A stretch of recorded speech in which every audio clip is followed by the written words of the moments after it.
When Susie talks about Christopher, she remembers him smiling as he traveled in an RV with his grandparents, eating macaroni and cheese while watching Mickey Mouse cartoons, and laughing as he played computer games. She also remembers his battle with cancer and his courage as he faced a much shorter life than he planned, and how he was determined to leave something behind, a story that might make other children smile and remember his life and all the joy he experienced in his brief time with us. Well, we wanted to remember Christopher and his legacy as well, so one rainy day, we surprised his mom with a Christmas wish. Susie's very special. She came to us because she needed food. She said, while I'm here, why can't I do something to help?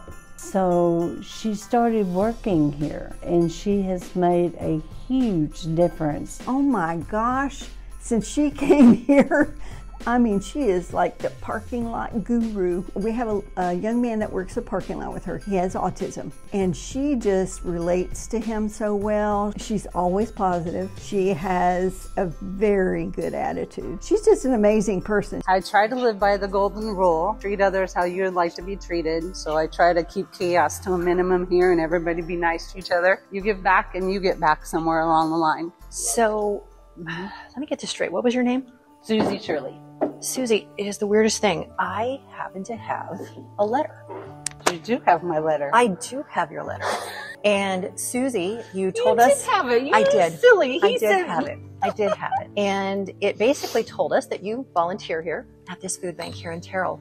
But you also started telling us about your son's book. Yeah. It's called The Giant Who Played Checkers, and that your son wrote it and MakeAWish published it. It doesn't sound like you had a lot of time with your son. I actually was blessed because we homeschooled him. Yeah. So 18 years. I got 18 years. And the fact that he wrote this book to inspire and encourage other people, it has inspired your life well after, because you're sitting here today in the rain and it's not a comfortable day and you are here all the time. Your joy is helping other people. So obviously your son's book inspired you.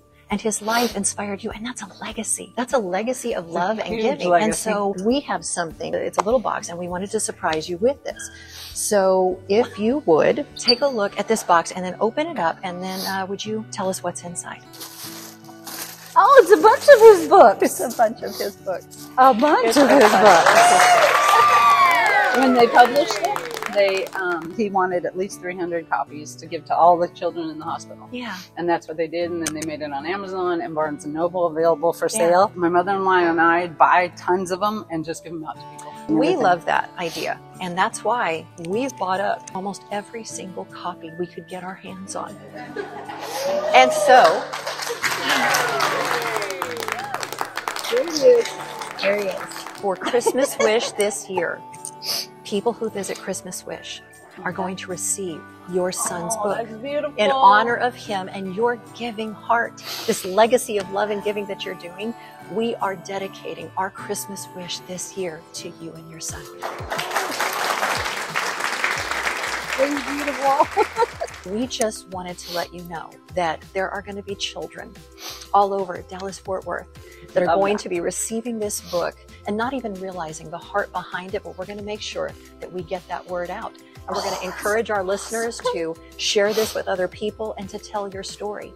Because obviously what he has done has inspired you, and now it's inspired us here at KLTY. I love that. Thank you. Because he did. He inspired me to be even better because of the 3.5 years battle he had. He never wavered. He fought through it all. Sounds like he was quite the giant as well. Yes.